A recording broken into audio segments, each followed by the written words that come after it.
Pues hoy vamos a ver un poco continuando lo que veíamos el otro día sobre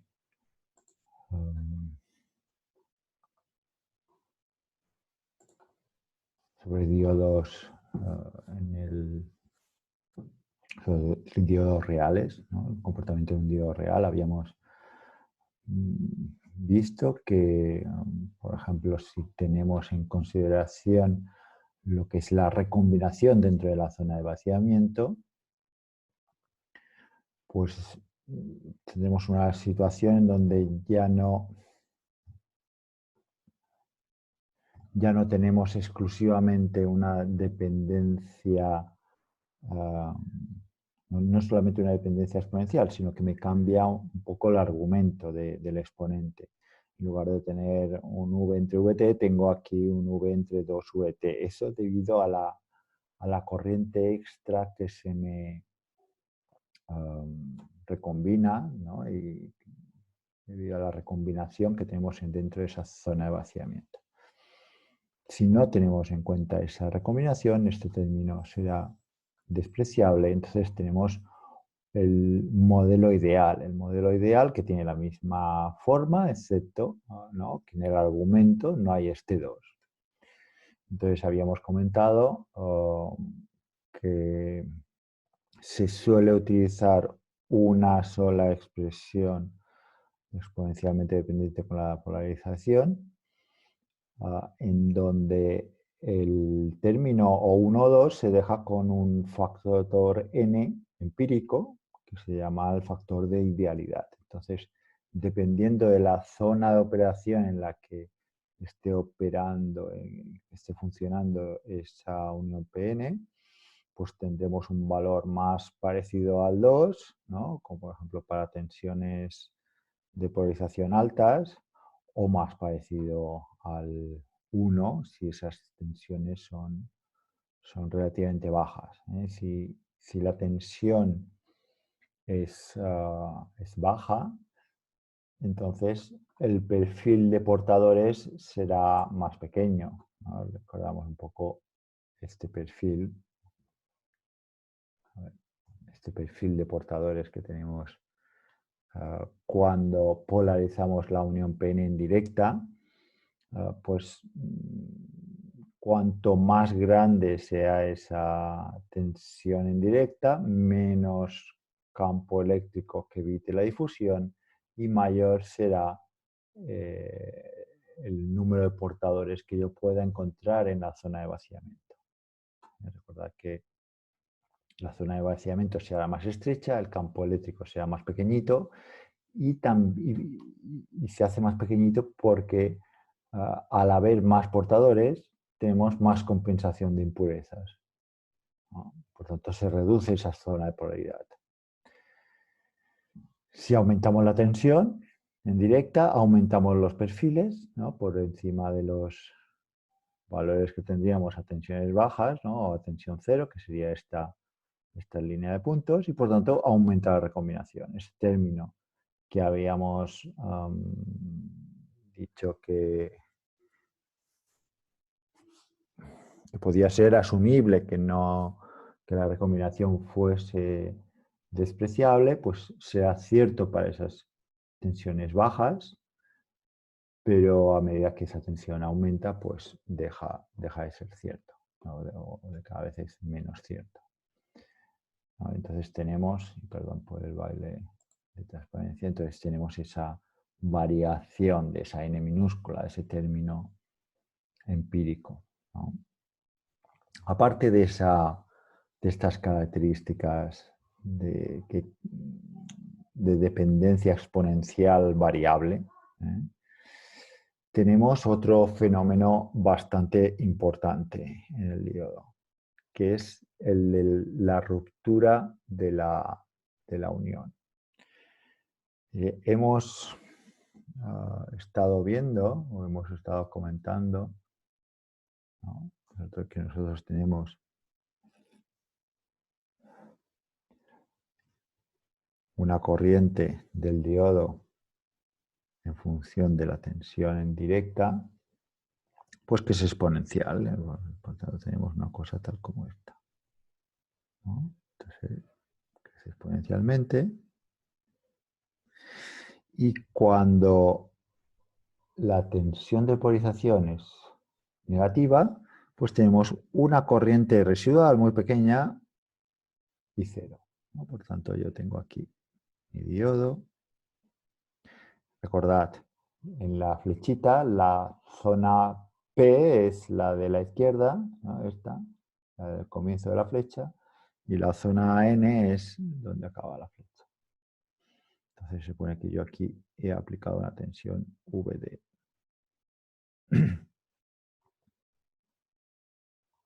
Entonces, si esta tensión VD es negativa, entonces la corriente fluirá en el sentido de las agujas del reloj. Algo de corriente habrá muy pequeña, y es este I0, pues, no sé, 10 a la menos 13 amperios, por ejemplo. Es una cosa muy pequeña, pero existe. ¿Vale? Solamente hemos quedado que si yo pongo la VD en positivo, entonces se me activa, ¿no? Y esto es la expresión analítica, I0 por E entre elevado a V entre NVT menos 1, ¿no? Esto es la ID. ¿No? Y esto crece exponencialmente, ¿no? Se dispara.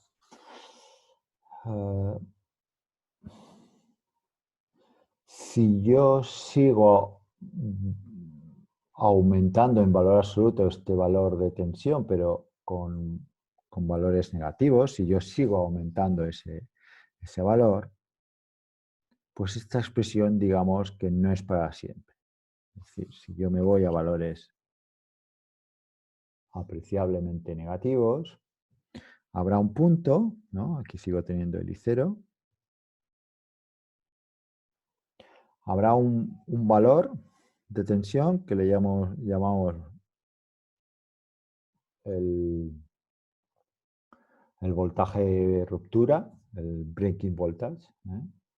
Hay un punto a partir del cual esta corriente se me dispara, ¿no? Muy parecido a lo que tenemos aquí, que también, bueno, aquí también tenemos esto disparado a partir de un determinado valor, pues aquí también pues, tenemos esto disparado a partir de un determinado valor. ¿Eh? Es decir, esta expresión no es para siempre. ¿Eh? Para valores de tensión VD muy negativos, pues ya no será válido y tenemos lo que se llama un proceso de ruptura, que puede ser por avalancha o por efecto túnel, que veremos ahora. Con lo cual, la característica real del diodo me queda un poco de esta forma, no solamente esa tensión de limitación. Aquí lo que tendremos es básicamente una tensión VD,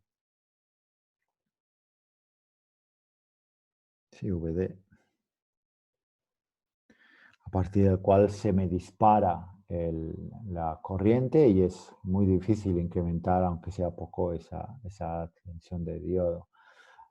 Pues lo mismo, yo a partir de un determinado valor de tensión inversa, pues tendré limitada esa tensión a ese valor y la corriente se disparará.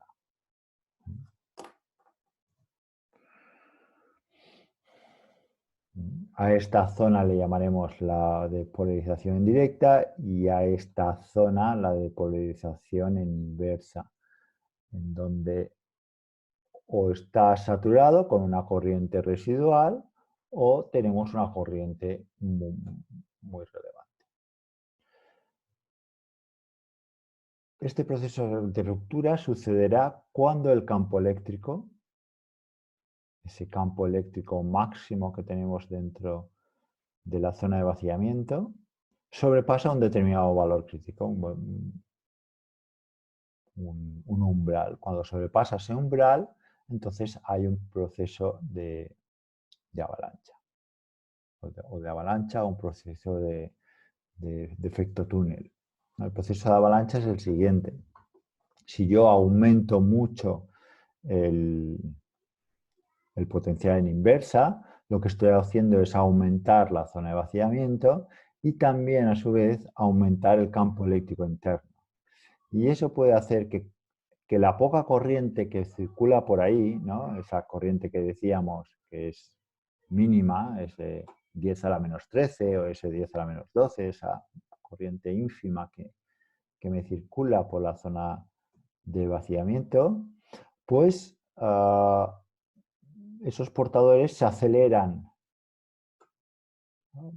a gran velocidad y al impactar, al tener impactos con la red cristalina, generan más portadores, ya sean electrones como huecos. Huecos que también presentan esas aceleraciones, ¿no? Es decir, adquieren mucha energía con ese campo eléctrico que estamos poniendo, con esa tensión externa fuerte que estamos poniendo.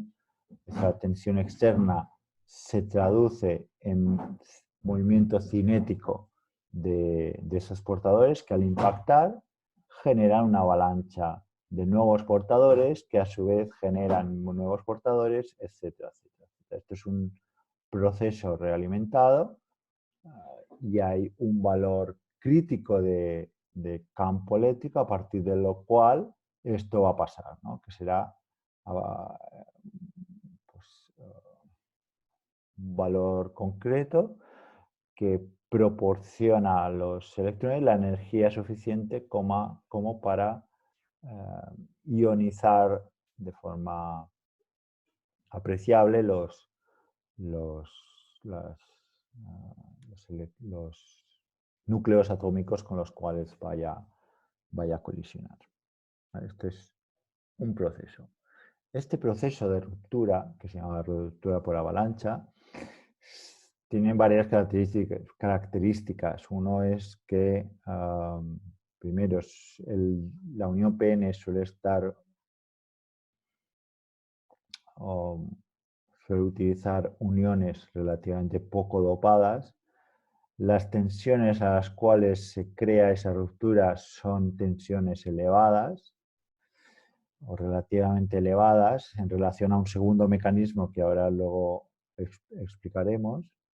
Y luego tenemos un coeficiente de temperatura, una variación de esa tensión con la temperatura que es positivo.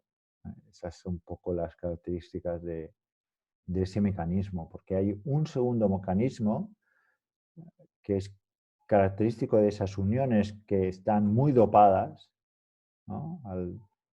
Al tener un dopaje muy grande, ya partimos de una zona de vaciamiento muy pequeña, en el caso de dopajes grandes, ¿no?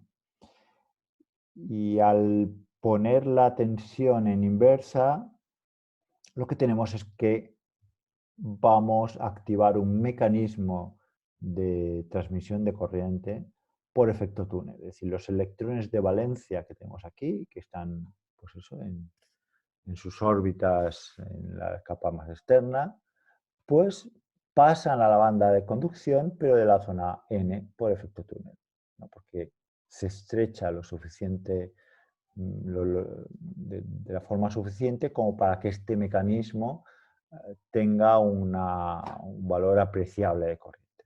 Sabéis que este mecanismo ¿no? de efecto túnel, esa probabilidad de que un electrón atraviese una determinada barrera de potencial, es exponencialmente dependiente con un poco la distancia que tiene que, que sobrepasar, ¿no? Con esa distancia que necesita, digamos, atravesar.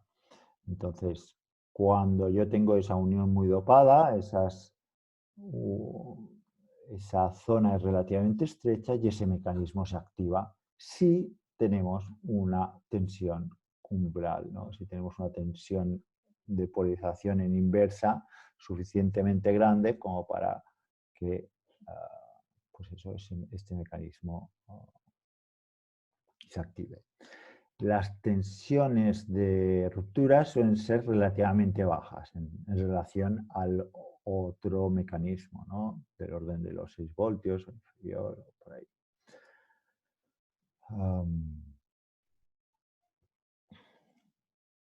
Y luego el coeficiente, ese coeficiente de variación con la temperatura es de signo opuesto al anterior, ¿no? En este caso es negativo.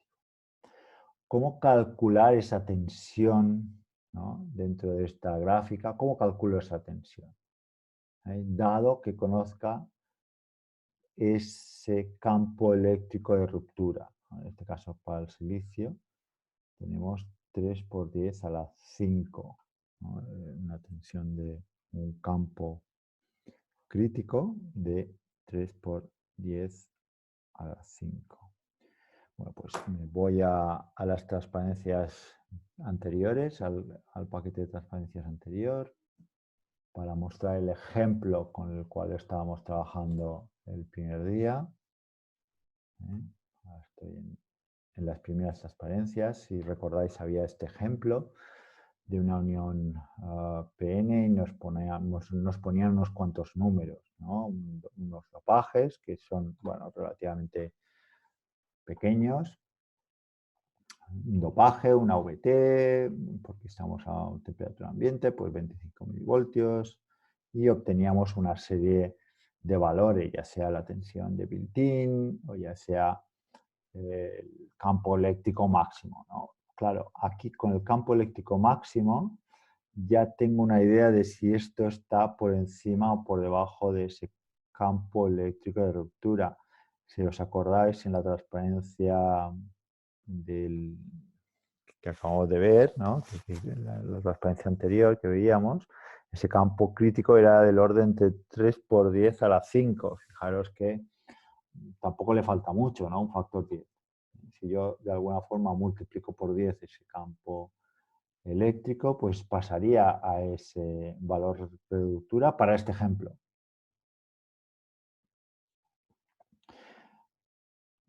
¿Y cuánto vale ese campo eléctrico? ¿Cómo lo puedo expresar en función de los distintos parámetros del circuito y de la polarización? Pues aquí teníamos una expresión, ¿no?, que habíamos deducido, esta raíz cuadrada, sin polarización, por eso el sub 0, y si le queremos poner polarización a este VBI, le teníamos que restar la tensión, ¿no? Por tanto, tenemos que este campo máximo, ahora lo escribo en el papel y ahora os lo muestro, 2Q entre epsilon.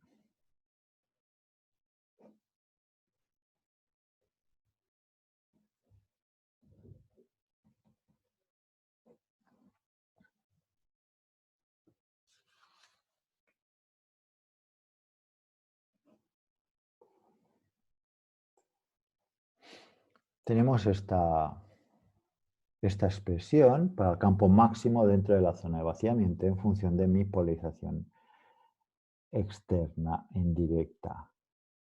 Este valor de campo eléctrico no puede sobrepasar de un valor crítico. Si lo hace, entonces llegamos al breaking voltage. Es decir, yo puedo poner que el campo eléctrico crítico será igual a una expresión, ¿no?, que es esta de aquí, la misma,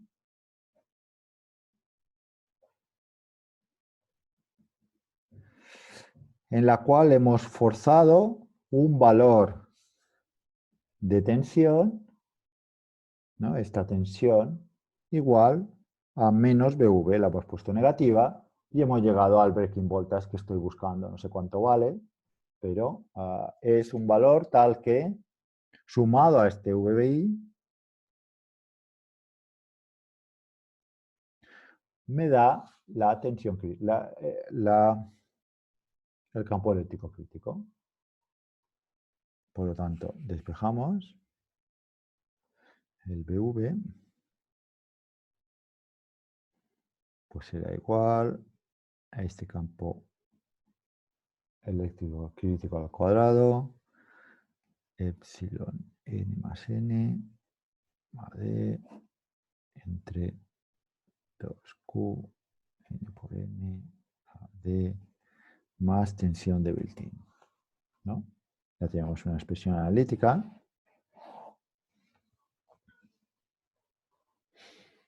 Para esa tensión de ruptura, dado que yo conozca ese campo eléctrico. Que me estaban diciendo por ahí, ¿no? En la transparencia, que es del orden de 3 por 10 a la 5. Vamos a ver cuál es el valor que obtendríamos para el caso del ejemplo que veíamos aquí, para el caso del ejemplo que teníamos en las primeras transparencias, pues teníamos dopajes igual a 10 a la 16.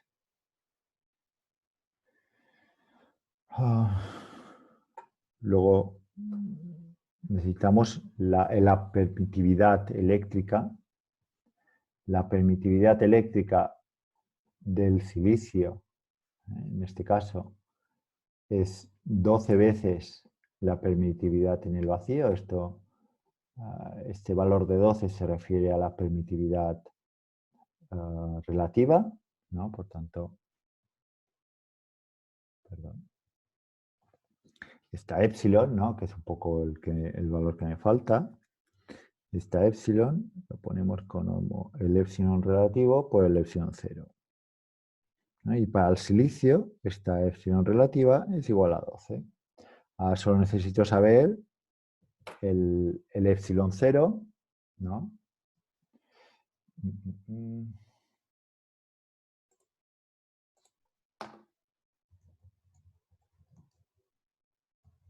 El vacío, ¿no? 8,84, 8,85 por 10 a la menos 12.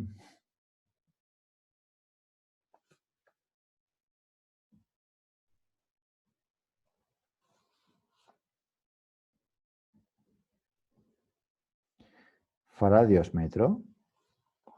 Pero como trabajamos en centímetros, pues 1 metro, 100 centímetros, ¿no? Con lo cual será 10 a la menos 14. Vale, pues lo ponemos. Este es 3 por 10 a la 5.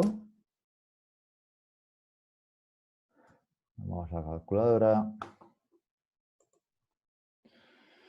Pues eso era 3 por 10 a la 5, que es ese campo crítico elevado al cuadrado, por ese epsilon que hemos calculado, que era 12, que es 12 veces, que es 12 es el valor relativo de la permitividad, por el epsilon 0, que es 8,854 por 10 a la menos 14. Ojo, es muy fácil equivocarse con la historia de los metros y los centímetros. Esto es 10 a la menos 14 faradios por centímetro, no 10 a la menos 12.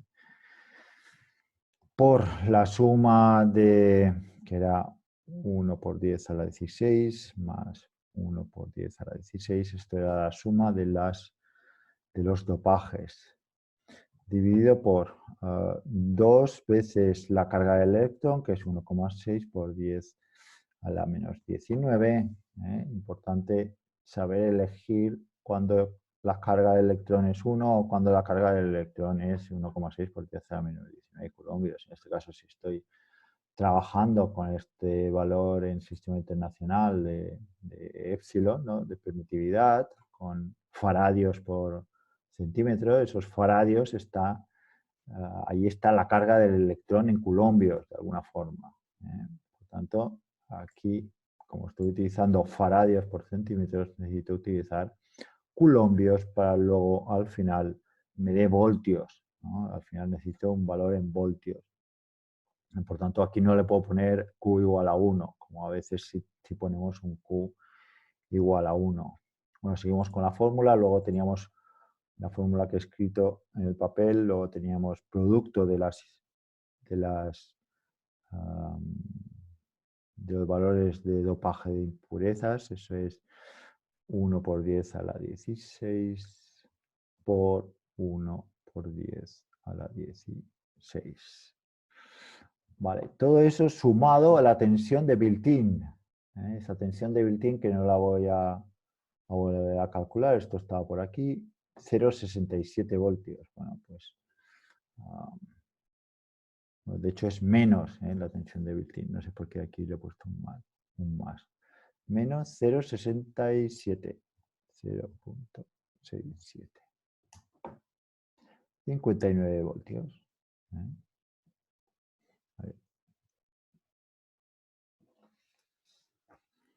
Aquí, esto es un menos, aquí me he equivocado. Menos. Igual que era 59, ¿no? 59 voltios. 59,1. Fijaos que de hecho esta VBI es despreciable en relación a esta tensión. Esta tensión de voltaje de ruptura es la tensión en inversa que le he de poner a ese diodo o ejemplo que habíamos tenido al principio, tal que yo llegue a este punto de ruptura de la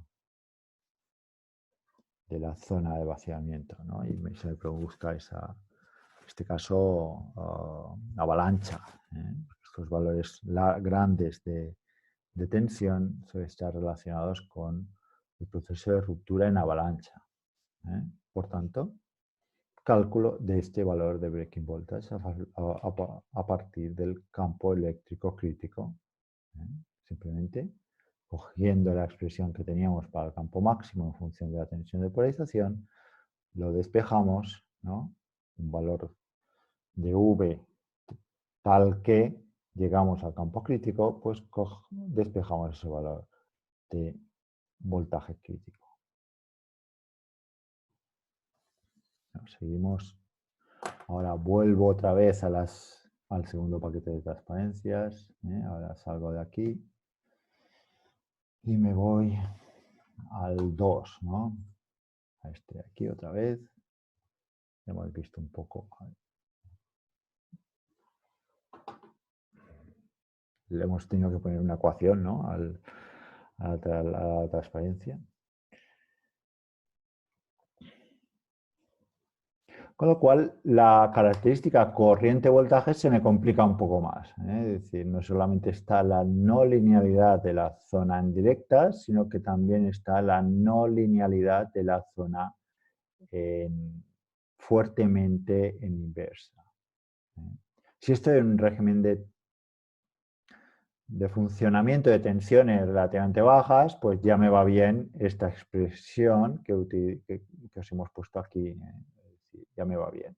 Si es que esta V no va a ser muy negativa.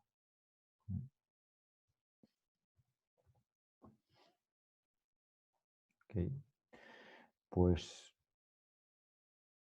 ahora vuelvo a hacer un salto. En este caso, en lugar de pasar al punto 3.3, voy a pasar al punto siguiente, que es el 6, análisis de circuitos con diodos. Más que nada porque luego se entiende mejor el punto 4 si hemos visto el punto 6. Punto 6 es un poco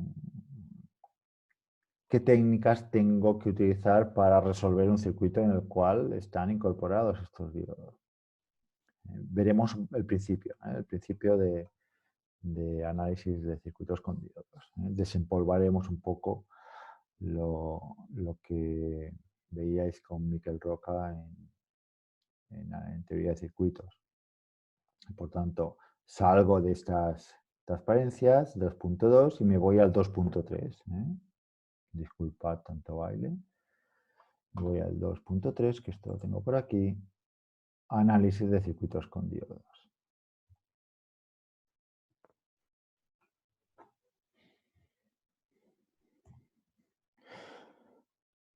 Bueno, como sabéis, o como habéis resuelto y utilizado en teoría de circuitos, en donde teníais elementos que siempre eran lineales, es decir, elementos circuitales cuya relación entre corriente y tensión es una relación puramente lineal. Estos elementos que veíais con Miquel en teoría de circuitos, pues era la resistencia, ¿no? De aquí. La resistencia se caracteriza porque la relación entre corriente y tensión es una relación de proporcionalidad, ¿eh? V igual a I por R, la ley de Ohm. Por otro lado, una fuente de tensión pues también es algo lineal, ¿no? Es decir, yo tengo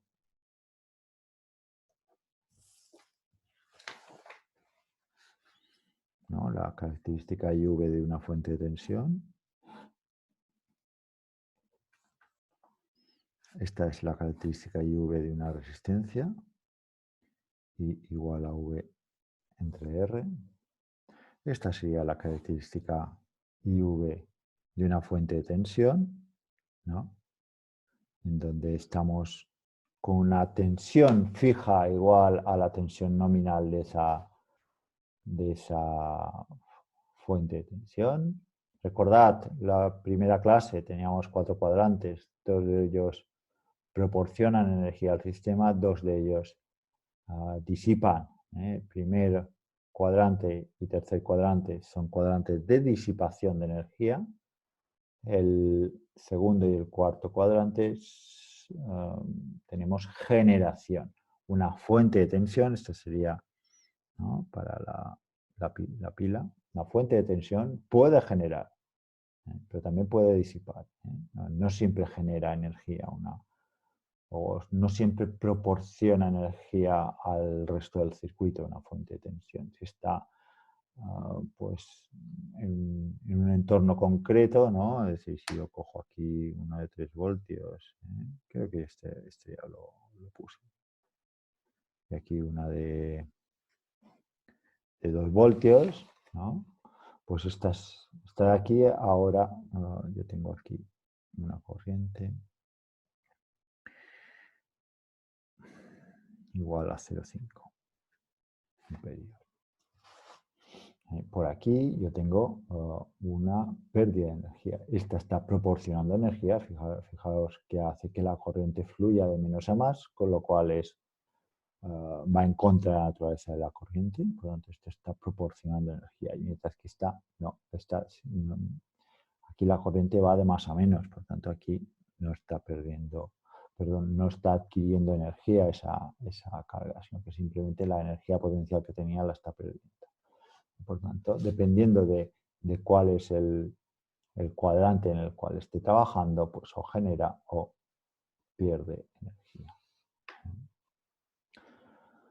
Aparte de resistencias, fuentes de tensión, tendría también fuentes de corriente, que seguramente visteis también con Miquel, que son esos elementos circuitales que fuerzan un determinado valor de corriente. La tensión que tendremos, pues no sé, dependerá.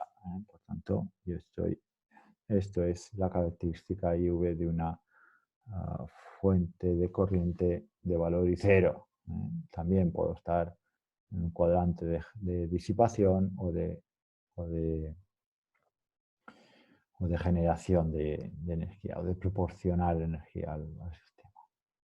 Aparte de estos tres, están las bobinas y los condensadores, ¿no?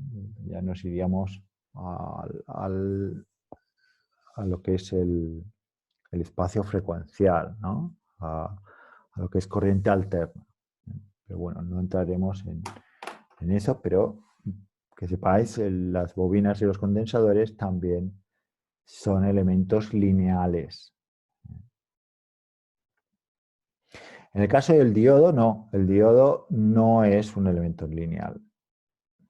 Si no está iluminado, tendremos confinada la relación corriente-voltaje al primer y tercer cuadrante, ¿no?, que es esta curva de aquí, pero no hay una relación de linealidad, con lo cual la cosa se complica.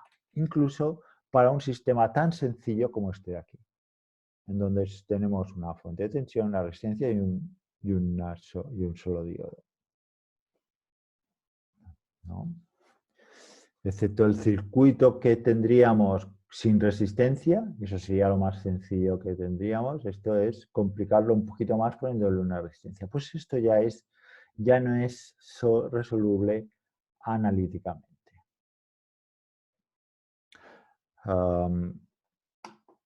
Mostramos aquí un poco, lo muestro en la hoja. No. Aquí pongo 2 voltios, 1 kilo ohmio.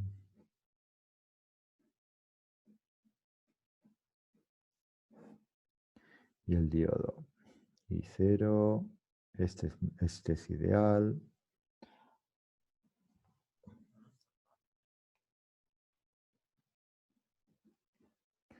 VT es igual a 25 milivoltios, que es lo mismo que 1 entre 40 milivoltios. Por lo tanto, esto es igual a I0 por E elevado a 40V menos 1. La V es la tensión que tengo en directa. La tensión que tengo aquí en relación con este de aquí. A este, como va a ser mi punto de referencia, le ponemos valor 0, tensión de referencia. Con lo cual aquí tenemos valor absoluto V mayúscula y aquí tendríamos 2 voltios. 2 voltios. 2 voltios en relación al mismo punto, con lo cual estoy relacionando esta tensión V mayúscula, que es este nodo de aquí, mi referencia. Aquí tendré V mayúscula, aquí tendré 2. La diferencia de potencial que tengo en esta resistencia y que me sirve para relacionarla con la corriente que le va a pasar, ¿no? Porque aquí al final yo voy a tener una corriente que no sé cuál es. El objetivo es conocerla, no solamente la V, sino la corriente que pasa.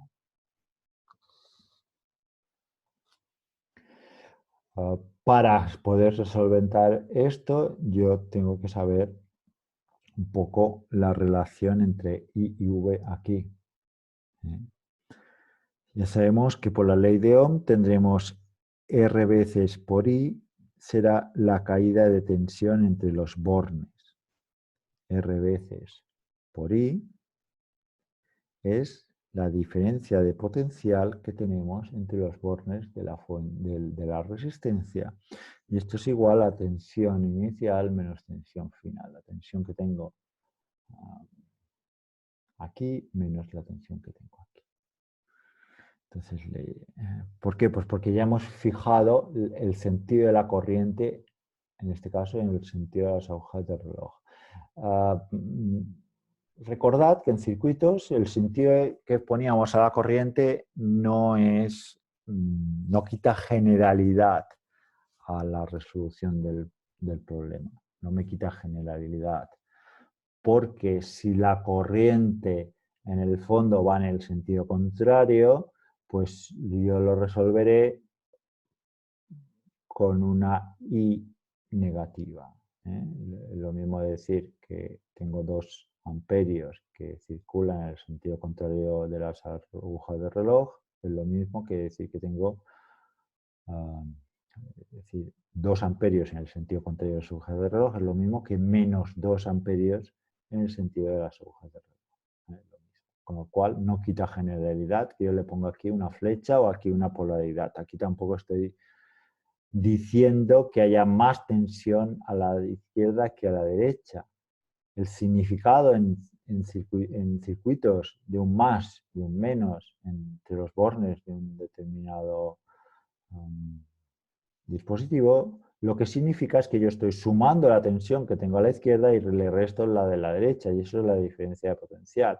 Por lo tanto, sumo la tensión que tengo aquí a la izquierda, 2, y le resto el que tengo a la derecha, que es V en valor absoluto en relación al 0. Esto es la diferencia de tensión.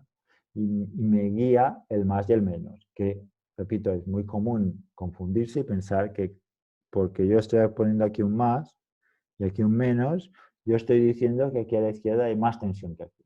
Que en este caso lo será, pero no necesariamente tendría que ser aquí. Dependerá del valor de V, ¿no? Si V es mayor a 2, pues ese esa diferencia será negativa y ya está.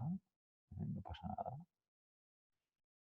¿Vale? Es el significado de poner un más y un menos. Igual que aquí este más y este menos, se refiere a que yo sumo la tensión absoluta que tengo aquí y le resto la que tengo aquí abajo. Como aquí abajo ya lo he definido como cero, pues puedo decir que aquí tengo un valor absoluto de V.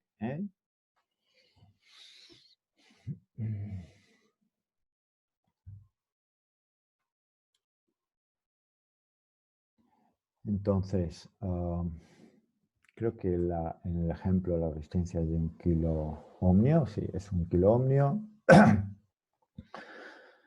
La tensión de alimentación son 2 voltios. Y el I0 es 10 a la menos 13, ¿no? Este I0, el que me faltaba, 10 a la menos 13.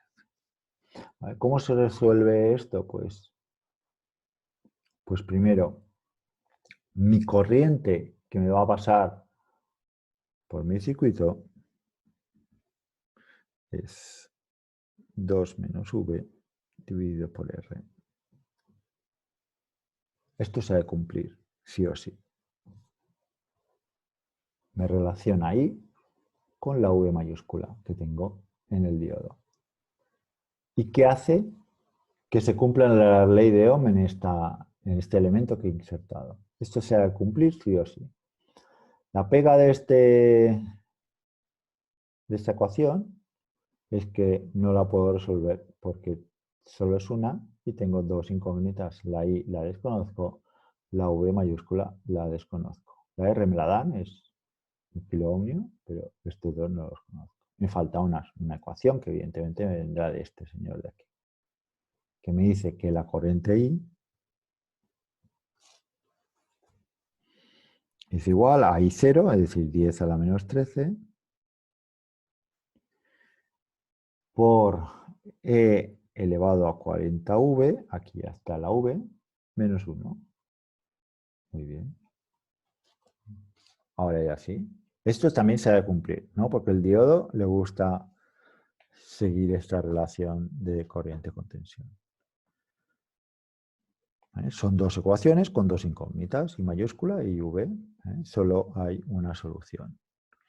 Ahora bien, esto es una, ¿no? Es decir, esta que acabaría, por ejemplo, hacemos sustitución, podríamos decir, hacemos sustitución, 2 menos V entre R igual 10 a la menos 13 por E elevado a 40V menos 1, R es 10 a la 3, ¿no? Por tanto es 2 menos V igual 10 a la menos 10 por E elevado a 40V menos 1. Fijaros que aquí lo tengo en el argumento de un exponencial, aquí no lo tengo en ningún argumento. El intentar despejar esta V, pues no puedo, es una ecuación trascendente. ¿Cómo lo resuelvo? Pues de forma numérica, que es un poco como está aquí. O de forma numérica o de forma gráfica. Paso antes de pasar a la forma numérica, simplemente mostrar aquí estas dos gráficas, la recta de carga y la característica del diodo, no son más que estas dos expresiones analíticas que os he puesto aquí. No, estas dos. Estas dos son las dos líneas que se han de cumplir. O esto, tengo que estar en alguno de estos puntos para que lo que dice el diodo se cumpla y tengo que estar en uno de estos puntos para la segunda ecuación. La intersección será la solución de mi sistema de dos ecuaciones, simplemente. La intersección entre la recta de carga y la característica del diodo. ¿Cómo resolvemos esto a nivel numérico? Bueno, pues probamos con un valor, ¿no? Lo que es aproximaciones sucesivas. Probamos con un valor aproximado de VD, que nos parezca a nosotros, por ejemplo, 0. Eso me daría que la corriente que pasaría por la resistencia en caso de que V Bueno, aquí VD es la V mayúscula a secas que yo ponía, ¿eh? Pues ese valor de VD me forzaría que la corriente fuese de 2 miliamperios. Pero si pongo esta corriente de 2 miliamperios en lo que es la ecuación del diodo, ¿no? Despejamos V.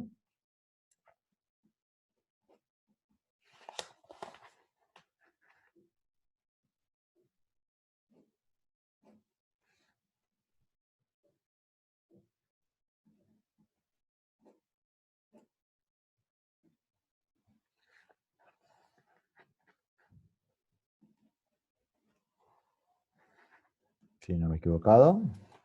Esto es el valor de la tensión que tendría que tener en el diodo, dado que digo que le pasa una corriente I mayúscula, que es un poco lo que tenemos aquí.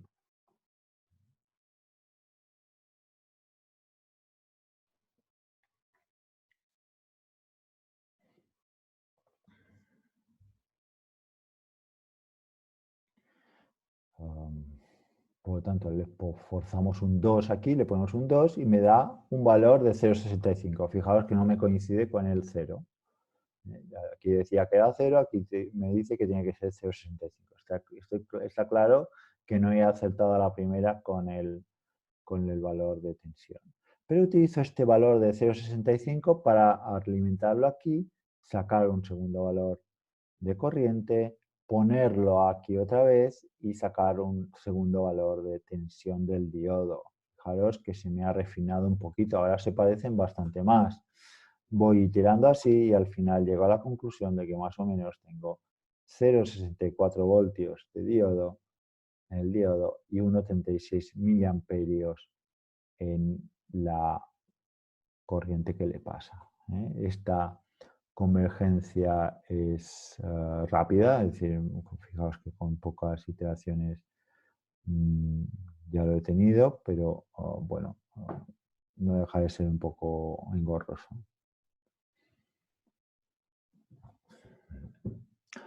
En circuitos, para el diodo se suele utilizar pues aproximaciones lineales. Lo que se hace para tener una agilidad mayor en la resolución de ese circuito que mostraba es simplemente linealizar.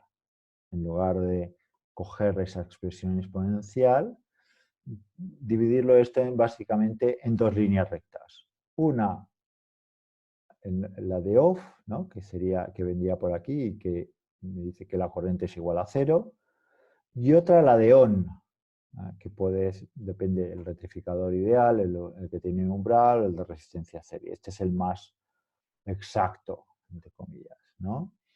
Este de aquí, nos centramos en este de aquí, a partir de un determinado valor, que le llamamos V gamma, que suele ser para el diodo de silicio del orden de 0,6, 0,7 voltios, pues a partir de un determinado V gamma, nosotros tenemos una corriente en línea recta, que es esta. Por lo tanto, tenemos dos zonas lineales, ¿no? He dividido el diodo en dos zonas lineales. Y como son dos zonas lineales, ahora ya sí será relativamente más sencillo que antes. Este modelo se caracterizará por una parte con ese valor de tensión V gamma a partir del cual tenemos esa relación lineal creciente, y por otra parte por una determinada pendiente. Esta R es la pendiente que tenemos y que emula esa corriente disparada, ¿no? Y que es muy abrupta, ¿eh? Esta resistencia será pequeñita. ¿Vale? Con lo cual, el diodo lo asemejamos a un modelo que puede que esté en on, ¿no? Con esa V gamma y esa resistencia R pequeñita en serie, o puede que esté en off, que es que no me pasa corriente, el diodo está en abierto. Aquí tengo un circuito en abierto. Hay modelos más sencillos en donde esta R simplemente no sale y tengo un V gamma, o simplemente V gamma es igual a 0 y por tanto lo pongo en cortocircuito.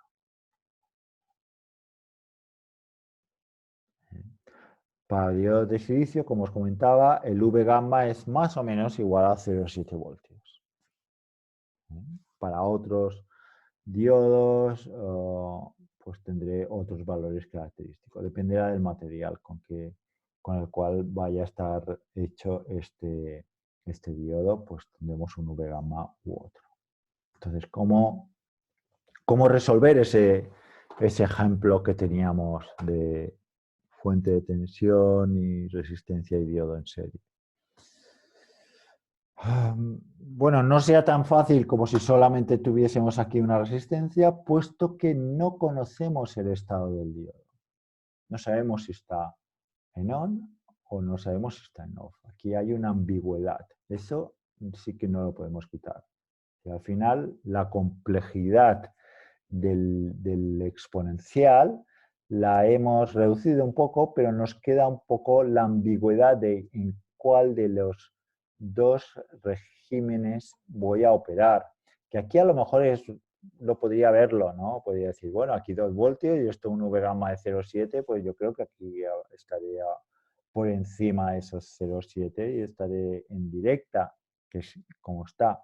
Pero si tenemos un circuito con muchos, con más de un diodo, ¿no? Y con una conectividad más compleja que no esta simple malla, pues no podemos, es difícil tener una visión intuitiva de si un diodo va a estar funcionando o no, ¿no? No sé si más adelante tengo algún ejemplo de circuitos con diodos más complejos, ¿no? Como este de aquí.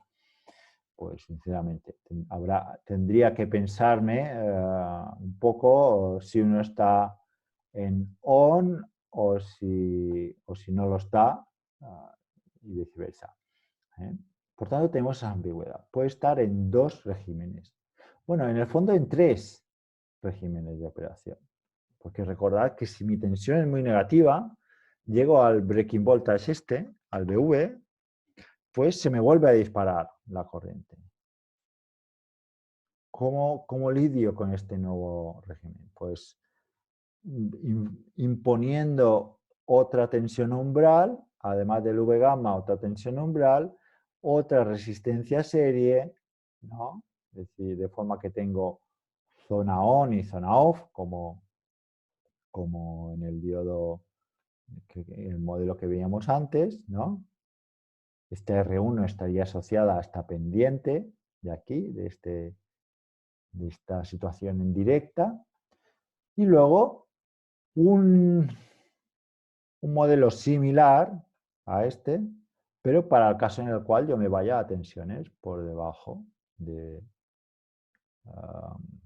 ¿no? Por tensiones muy bajas del orden de BV, donde a partir de BV pues tengo este modelo activado. Tengo uno de estos tres. Por tanto, tengo tres posibilidades para el diodo Zener. Este es el diodo Zener, que bueno, que es el que incorpora el tener en cuenta que a tensiones muy negativas se me va a disparar la corriente también. Y se le suele poner este símbolo indicando de que va a operar en esa zona de operación, ¿no? Que se contempla que el circuito que yo esté poniendo este diodo vaya a operar en esa zona.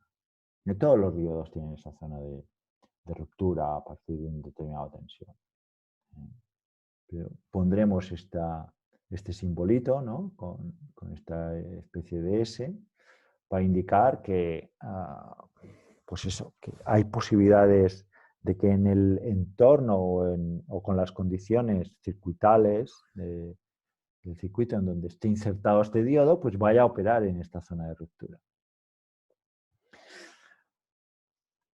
Por lo tanto, ¿cómo voy a resolver esto de aquí? Pues haciendo suposiciones, prueba y error. Hago una suposición, inicio.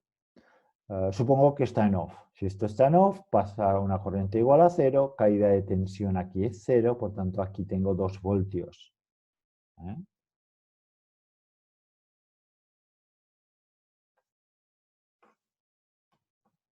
Si la corriente es 0, la V tiene que ser igual a 2. 2 menos 2, 0.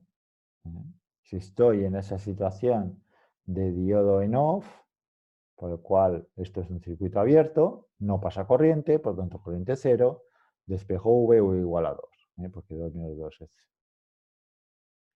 es 0. Por tanto, tensión del diodo, si el diodo está en off, la corriente es 0 y aquí tengo 2 voltios, pero como 2 voltios es superior a V gamma, ¿no? Habíamos dicho que yo estoy en off si la tensión VD es inferior a 0,7, a ese V gamma. Pero 2 no es inferior a 0,7, no es inferior a este 0,7. Por tanto, no puedo estar en este régimen de operación en off. Contradicción. Vuelvo a resolver el circuito. Supongo el diodo en on. Si supongo el diodo en on, entonces ahora VD es igual a V gamma. Bueno, aquí estoy cogiendo este modelo, el modelo de R igual a 0. Este modelo de tensión puramente umbral, ¿no? Este en el cual, ¿no? Este de en medio, en el cual V es igual a V gamma y luego la ID ya la tendré que encontrar. Por tanto, V igual a V gamma, que es un 0,7, y D, bueno, pues la ID, 2 menos V gamma,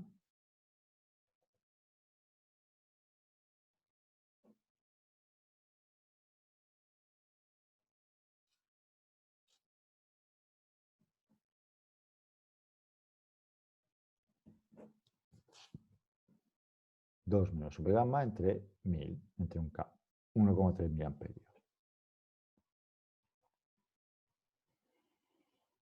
¿Es negativa? No.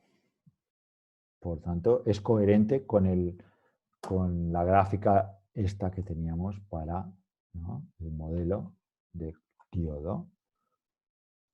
Tensión del diodo igual a V gamma, corriente igual, en este caso positiva. Si hubiese dado una corriente negativa, pues no puedo estar aquí. Entonces sería contradicción. ¿Vale? Lo mismo para el caso del circuito o del modelo con ruptura. Tendríamos 3 opciones. Fijaros que la cosa se complicaría si tuviese más de un circuito, más de un diodo en mi circuito. Si tengo 3 o si tengo 2 regímenes posibles de operación, por ejemplo, para este de aquí, pues tengo 4 posibilidades, ¿no? 2 elevado a 2. Si tuviera 5 diodos, pues tendría 32 formas distintas o regímenes distintos en los cuales poder operar, 2 elevado a 5. Aquí tengo 2, pues este puede estar en off y este en on. Y este de 2, por lo mismo, en on y en off, ¿no? Por lo tanto, puedo tener off-off, off-on, on-off y on-on. Si tuviese, yo qué sé, 10 diodos, pues tendría 1024 zonas posibles. Es decir, la cosa crece exponencialmente, como 2 elevado a algo. Y si fuesen Zener, pues serían 3 elevado al número de diodos que yo tengo ahí, que serían las cosas que tendría que estar probando hasta que diese un poco con la clave de cómo están, hasta que llegase a un punto sin contradicción.